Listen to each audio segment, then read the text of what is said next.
మా బాబు వితున్. మా బాబు 4 ఇయర్స్ ఉన్నాడు.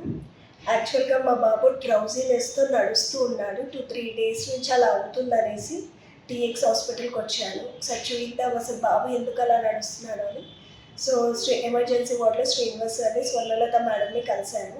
సో, బాబుని టెస్ట్ చేశారు, చూసారు. ఒకసారి అడ్మిట్ చేద్దాము, ఎంఆర్ఐ చేద్దాము అని చెప్పారు సార్. ఎంఆర్ఐ చేశాకనే చెప్తాము ఏదైనా అని చెప్పారు. సో, నాకు భయపడేసి నేను శ్రీనివాస్ సార్‌కి ఏమి ఇన్ఫార్మ్ చేయకుండా వెళ్ళిపోయాను. మళ్ళీ నెక్స్ట్ డే బాబు కండిషన్ కొంచెం సీరియస్‌గా అనిపించింది. రైట్ హ్యాండ్ సరిగ్గా పని చేయకపోవడము, సరిగ్గా స్పూన్ కూడా లిఫ్ట్ చేయకుండా కొంచెం భయమేసి మళ్ళీ బాబుని తీసుకొనొచ్చాను. మళ్ళీ శ్రీనివాస్ సార్‌ని కలిసాను. సార్ అన్నారు, "ఒకసారి అడ్మిట్ అవ్వండమ్మా, ఎంఆర్ఐ చేద్దాం, అసలు బాబు ప్రాబ్లమ్ ఏంటో చూద్దాము" అన్నారు. సో, స్వర్ణలత మేడం, శ్రీనివాస్ సార్‌ని కలిసాము. ఇక్కడ అడ్మిట్ అయ్యాము. ఎంఆర్ఐ చేశాక బాబుకి బ్రెయిన్‌లో మాస్ లాగా టీబీ వచ్చిందని చెప్పారు. అది అప్పటికి ఇంకా కన్ఫర్మ్ కాలేదు. ఏదో గడ్డలాగా ఉంది, అది చూడాలి అన్నారు. సో, బాబు అప్పటికే చాలా కొంచెం సీరియస్‌గా ఉన్నాడు. కానీ మాకు తెలియలేదు అది.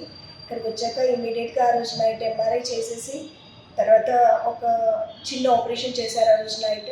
వెంటనే సార్ అప్రోచ్ అయ్యి వెంటనే సర్జరీ చేయించారు.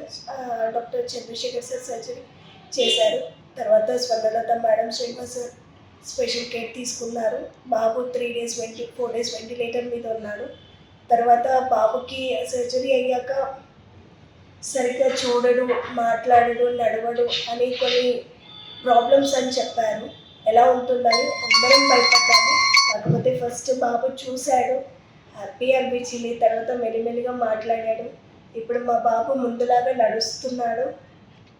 ఏ సపోర్ట్ లేకుండా బాబు ఒక్కడే నడుస్తున్నాడు, బాగానే తింటున్నాడు, అన్నీ చెప్తున్నాడు. మనకి ఎక్కడన్నా ఏమైనా ప్రాబ్లం ఉన్నాయి ఎక్స్ప్రెస్ చేస్తున్నాడు మాతో. మాకు ఇక్కడ ట్రీట్మెంట్ బాగా జరిగింది. స్వర్ణలత మ్యామ్, శ్రీనివాస్ సార్ అయితే బాగా చూసుకున్నారు మాకు. మా బాబుని ఎలా తీసుకెళ్తాను ఇంటికని భయపడ్డాను. కాకపోతే ఇప్పుడు నా బాబుని నార్మల్గా తీసుకెళ్తున్నాను. కాకపోతే కొంచెం మెడికేషన్ ఉంది, ఇంకా ఫర్దర్ ఇంకేం ప్రాబ్లమ్స్ రావద్దని కోరుకుంటున్నాను. వితిన్ మా దగ్గరికి నడవడంతో కష్టంగా ఉంది అండ్ ఎక్కువ మగతగా ఉన్నాడు అని చెప్పి మదర్ తీసుకొచ్చారు. ఈ కంప్లైంట్స్ గత 3 వారాల నుంచి ఇట్లానే ఉండి ఇంకా పెరుగుతూ వెళ్తూ ఉన్నాయి. బాబుని చూసినప్పుడు ఆల్ సెరిబెల్లర్ సైన్స్ అంటాము, అవన్నీ కూడా పాజిటివ్ ఉన్నాయి. సో సెరిబెల్లం దగ్గర ఏమైనా మాస్ ఉందేమో అని చెప్పేసి మేము ఎంఆర్ఐ స్కాన్ చేయించాము. ఎంఆర్ఐ చేస్తే దాంట్లో పోస్టీరియర్ ఫోసా ట్యూమర్ అని వచ్చింది అండ్ చాలా పెద్ద అబ్స్ట్రక్టివ్ హైడ్రోకెఫలస్ అని వచ్చింది. సో డాక్టర్ చంద్రశేఖర్ న్యూరోసర్జన్కి ఇమీడియట్గా ఇన్ఫార్మ్ చేస్తే ఆయన వచ్చి life saviour Umayya reservoir place చేశారు.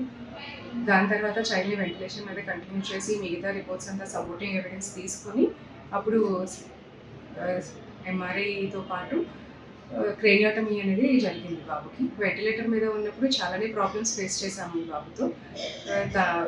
ప్రీరినల్ ఫెయిల్యూరు, ఎలక్ట్రోలైట్ ఇంబ్యాలెన్సెస్, ఇవన్నీ కూడా మేము ఫేస్ చేశాము.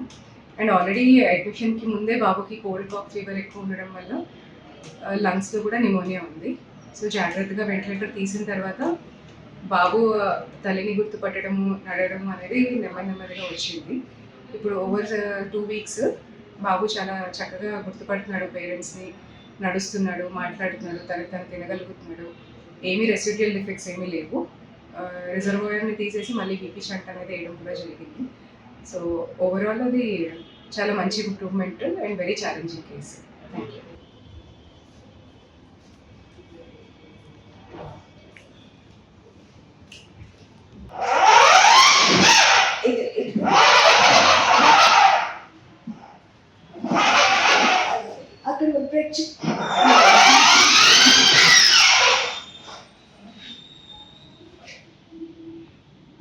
మళ్ళీ కొంచెం